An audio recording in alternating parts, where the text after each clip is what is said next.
When you get a colonoscopy, a camera is inserted generously up the hole in order to get an aerial view of the bum. To have enough space to maneuver the poo cave, they inject the hole with CO2. When the procedure is over, the hole is very spacious and filled with wind, so it is a patient's right to puff steam generously before leaving a supine position. Remember, don't be shy, enjoy puffing.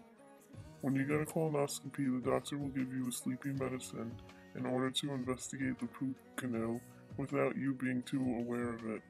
This can be both rewarding and worrisome. Next, the doctor will tell your ass to open wide and he will chomp his teeth in anticipation of the camera insertion.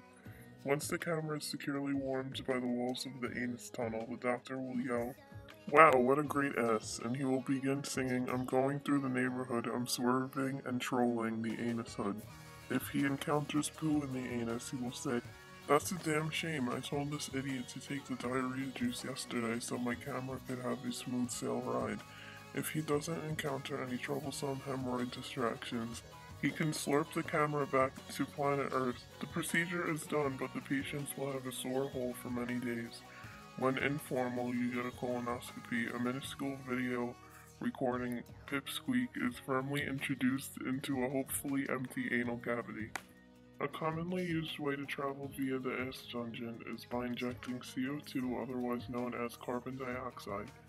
Think of the Tuchus cave as the sky that helps planes fly, while the same principle applies to the innards of the rhomboid. After the doctor reviews all parts of the living room of the asshole, or so to speak, the camera is 88 football fields deep, and it is time to cautiously pull the camera out.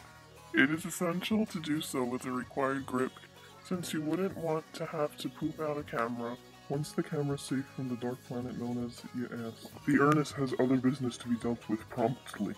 However, since the moon's home is still filled with CO2, the patient must pass that gas.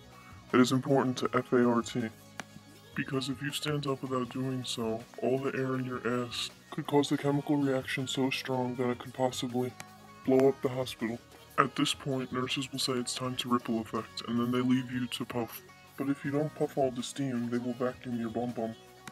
If a patient is shy, tell them they are always allowed to play King Tubby loud to block out the puff sound effects.